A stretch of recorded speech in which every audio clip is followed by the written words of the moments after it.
Criminal justice season 4 की शुरुआत होती है माधव मिश्रा से, जो अपनी वाइफ को कार चलाना सिखाते हैं। काफी मुश्किल काम है, लेकिन वो काफी पेशेंट के साथ सिखा रहे होते हैं। फिर हम देखते हैं कि एक जूनियर लॉयर एक केस लेकर आता है, जिसमें माधव उसकी हेल्प करता है। केस जीत जाता है और गिफ्ट में उन्हें एक एक्सपेंसिव कार मिलती है। माधव मिश्रा थोड़ा शॉक होता है, इतनी महंगी कार मिल गई है। उनकी वाइफ और जूनियर लॉयर भी बहुत खुश हो जाते हैं। फिर सीन शिफ्ट होता है एक काम वाली पर, जो काफी लेट हो चुकी होती है अपने काम के लिए। जल्दी जल्दी में वो मछली लेने जाती है और अपनी बिल्डिंग में पहुंचती है। वहां जाके देखती है कि एक लड़की जिसका नाम है रोशनी, वो मर चुकी है और एक आदमी राज की गोद में है। राज बिल्कुल शॉक्ड होता है और खून से लथपथ होता है। अब हम देखते हैं 24 घंटे पहले। राज, जो कि एक डॉक्टर है, अच्छा सर्जन है, उसका एक छोटा सा परिवार है। उसकी एक बेटी आयरा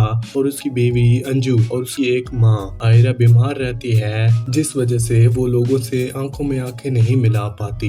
जल्दी पैनिक हो जाती है और आज आयरा का बर्थडे है। अंजू उसे एक पियानो गिफ्ट करती है, जिससे आयरा बहुत खुश हो जाती है। रोशनी, जो पहले नर्स थी, अब उनका घर का हिस्सा बन चुकी है। उसका राज से काफी क्लोज कनेक्शन है, दोनों एक दूसरे को पसंद करते हैं। सब लोग आयरा की हेल्थ को लेकर काफी सीरियस होते हैं। राज हॉस्पिटल में एक सर्जरी कर रहा होता है, उसे छोटी छोटी गलतियों पर गुस्सा आता है। तब डॉक्टर हर्ष आता है और बताता है कि आयरा को कैंसर नहीं है, सिर्फ लो ब्लड शुगर है। ये बात रोशनी चुपके से सुन लेती है। हर्ष जाने के बाद राज और रोशनी गले मिलते हैं। यहाँ से ये कंफर्म होता है कि दोनों रिलेशनशिप में हैं। रोशनी चाहती है कि वो आयरा के बर्थडे में ना आए, क्योंकि लोग उनकी रिलेशनशिप पर बातें करेंगे। लेकिन राज कहता है कि मैं सबको बता दूंगा कि तुम मेरी गर्लफ्रेंड हो। राज अपनी वाइफ अंजू को भी बताता है कि आयरा को कैंसर नहीं है। अंजू भी खुश हो जाती है। अब पार्टी का टाइम आता है। घर पर सब लोग बर्थडे सेलिब्रेट कर रहे होते हैं। रोशनी भी पार्टी में रेडी होकर आ जाती है। राज सबके सामने अनाउंस करता है कि रोशनी उसकी गर्लफ्रेंड है। सब लोग सामने से तो रोशनी की तारीफ करते हैं, लेकिन पीछे से उसकी बुराई करते हैं। बहुत कुछ बुरा भला बोलते हैं कि वो गोल्ड डिगर है, अंजू के आसपास भी नहीं टिक सकती। ये सब सुन के रोशनी को बुरा लगता है। थोड़ी देर बाद अंजू पार्टी में आती है, सब उसकी तारीफ करते हैं।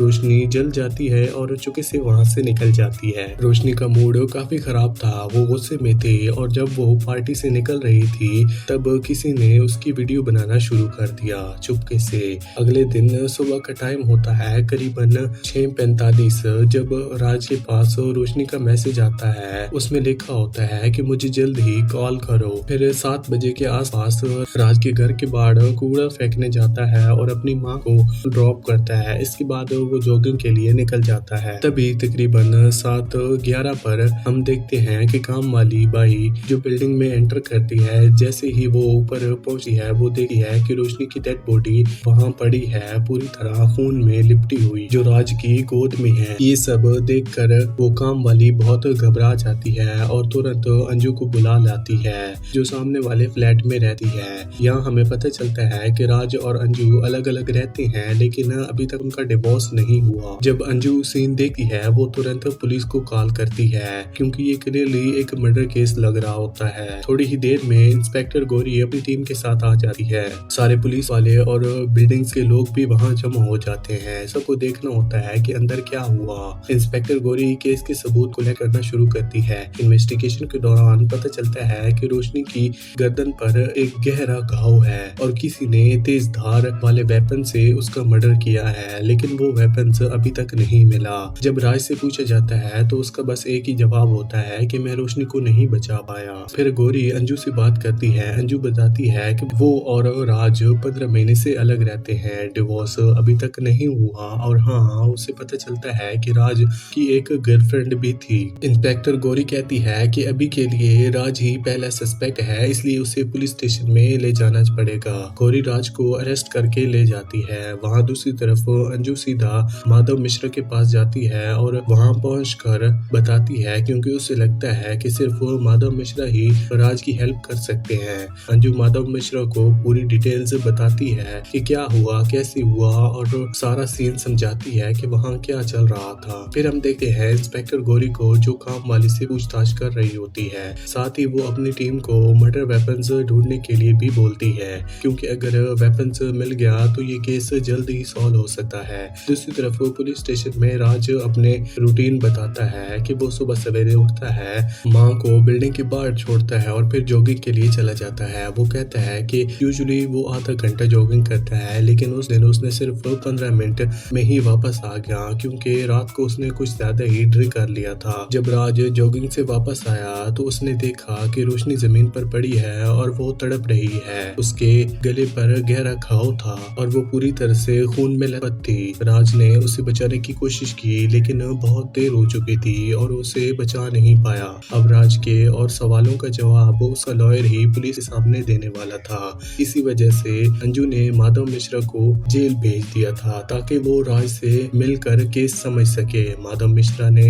जेल के अंदर ही राज को समझा दिया, ये केस सिंपल नहीं है, ये एक बड़ी लड़ाई होने वाली है। उस वक्त तुम्हारे साथ कोई नहीं था, तुम वहाँ अकेले थे, इसलिए सिस्टम तुम पर ही शक करेगा। तुम्हें अब सिर्फ पुलिस से नहीं बल्कि पूरे सिस्टम से लड़ना पड़ेगा और इसमें मैं तुम्हारा साथ दूंगा। फिर राज ने पूरा सच बताया कि आखिरकार वहाँ क्या हुआ था। उसने कहा, मैं जॉगिंग के लिए गया था, फिर माँ को ड्रॉप किया, वापस आया तो रोशनी खून में लथपथ थी। मैंने उसे बचाने की कोशिश की, लेकिन बहुत देर हो चुकी थी और मैं उसे नहीं बचा पाया। माधव मिश्रा चाहते थे कि अगली ही सुबह राज को बेल मिल जाए, तो उन्होंने जज के सामने बेल की एप्लीकेशन फाइल की, लेकिन कोर्ट ने बेल नहीं दी, क्योंकि पुलिस के पास अभी तक कोई भी स्ट्रॉन्ग एविडेंस नहीं होता जिससे राज को बेकसूर साबित किया जा सके।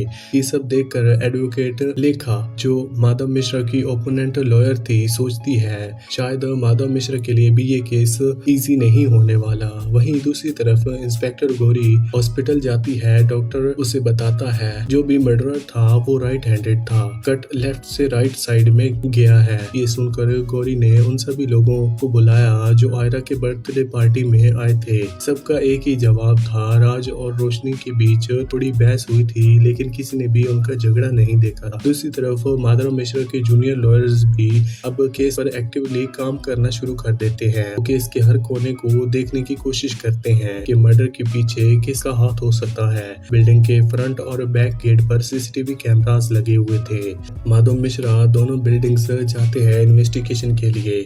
गौरी को मर्डर वेपन्स ढूंढना था, वहीं माधव मिश्रा का टारगेट होता है वो आयरा से मिलना चाहते हैं, क्योंकि मर्डर के वक्त आयरा उसी घर के किसी कमरे में थी। जब गौरी इन्वेस्टिगेशन करती है तब उन्हें पता चलता है कि मर्डर वेपन्स एक सर्जरी में यूज होने वाला शार्प ब्लेड था। वहीं माधव मिश्रा अंजू के घर पहुंचते हैं और उससे कहते हैं मुझे आयरा से बात करनी है, लेकिन जब वो आयरा से मिलते हैं तो आयरा की हालत काफी अलग होती है। आयरा उस वक्त काफी नर्वस थी। इंस्पेक्टर गौरी को रोशनी के घर से वो शार्प ब्लेड नहीं मिला था, लेकिन उन्हें एक लड़के मोनू के बारे में पता चलता है जो बिल्डिंग का कूड़ा उठाने का काम करता है। मर्डर से कुछ देर पहले मोनू ने उस घर से कूड़ा उठा लिया था। दूसरी तरफ माधव मिश्रा आयरा से बात कर रहे होते हैं। आयरा उस वक्त ड्राइंग कर रही थी, लेकिन उसके जवाब ठीक से नहीं आ रहे थे। हर सवाल पे वो या तो चुप रहती थी या फिर कंफ्यूज्ड हो जाती थी। तभी अचानक से उसे चक्कर आते हैं और वो वहां से निकल जाती है। माधव मिश्रा ने उसकी ड्राइंग बुक उठा कर देखी। इसमें एक ड्राइंग थी जो रोशनी से मिलती जुलती लग रही थी, लेकिन ड्राइंग काफी स्कैरी थी। उसमें रोशनी का चेहरा बिगड़ा हुआ था और क्रीपी लग रहा था। या तो उसे इससे डर लगता था या फिर वो उससे नफरत करती थी।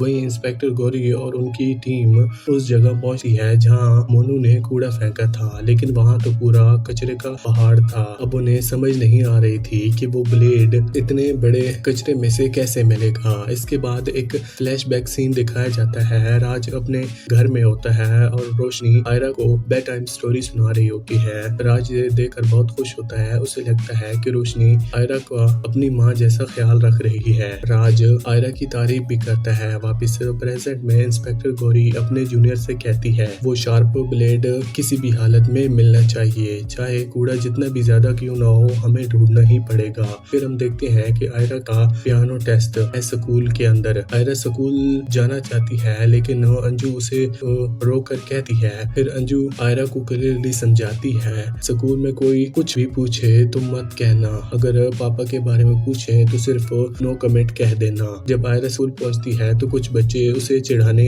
लगते हैं। आयरा गुस्से में आ जाती है और पास रखे एक डॉल पर चाकू से वार कर देती है। सब लोग ये देखकर शॉक्ड रह जाते हैं। इसके बाद माधव मिश्रा और उनकी लॉयर पार्टनर डॉक्टर हर्ष से मिलने जाते हैं, जो आयरा का थेरेपिस्ट है। वो उससे ये समझने जाते हैं कि क्या 13 साल की आयरा इतना अग्रेशन दिखा सकती है कि क्या वो किसी का मर्डर भी कर सकती है। लेकिन डॉक्टर हर्ष का कहना होता है कि नहीं, आयरा बिल्कुल भी ऐसा नहीं कर सकती। वो इमोशनल जरूर है लेकिन मर्डर वो तो इम्पॉसिबल है। वहीं एडवोकेट लेखा, जो इस केस में ओपोनेंट लॉयर थी, अपने सीनियर लॉयर के पास जाकर सब डिटेल्स बताती है। लेखा एक सीनियर लॉयर के पास जाके उसे कहती है कि मैं चाहती हूँ कि मैं ही माधव मिश्रा के सामने ये केस लड़ूं। ये केस काफी सेंसिटिव है और मैं ही वो लॉयर हूँ जो उनका अच्छे से सामना कर सकती है। लेकिन अभी ऑफिशियली डिसाइड नहीं हुआ था कि लेखा ही इस केस को हैंडल करेगी या फिर नहीं। दूसरी तरफ हम देखते हैं कि आयरा जब स्कूल से घर आई तो वो बहुत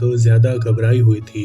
अंजू ने उसे संभाला। उसे देखते ही समझ आ गया कि स्कूल में आयरा के साथ कुछ न कुछ तो गड़बड़ जरूर हुई है। वहीं माधव मिश्रा के पास उसका जूनियर लॉयर डीप आता है और एक्साइटेड होकर कहता है कि मैंने केस सॉल्व कर लिया है सर। टीवी पर न्यूज चल रही होती है, मानू नाम का लड़का जो बिल्डिंग के अंदर कूड़ा उठाने का काम करता होता है, उसी पर मर्डर का इल्जाम लग गया था। न्यूज में दिखाया गया है कि मानू लड़कियों की चुपके से अश्लील वीडियो बनाता है। डीप ने उसका पीछा किया और तभी उसी वक्त उसे ये सब कुछ सबूत मिल गए। जब मानू का मोबाइल फोन चेक किया गया तो उसमें काफी वीडियोस और फोटोज मिले, जिसमें एक रोशनी का भी है। डीप ने ये सब मीडिया को दे दिया। जब माधव मिश्रा को पता चला तो वो गुस्से से बोला, तुमने केस सॉल्व नहीं किया, तुमने तो पुलिस का काम आसान कर दिया, अब राज को बेल मिलना मुश्किल हो जाएगा। इसके बाद इंस्पेक्टर गौरी अपने सीनियर ऑफिसर के सामने होती है। वहाँ उसे बताया जाता है आपको इस केस से हटा दिया गया है, अब नया ऑफिसर आएगा जो इस केस की इन्वेस्टिगेशन करेगा। और नया ऑफिसर और कोई नहीं, गौरी का हस्बैंड होता है,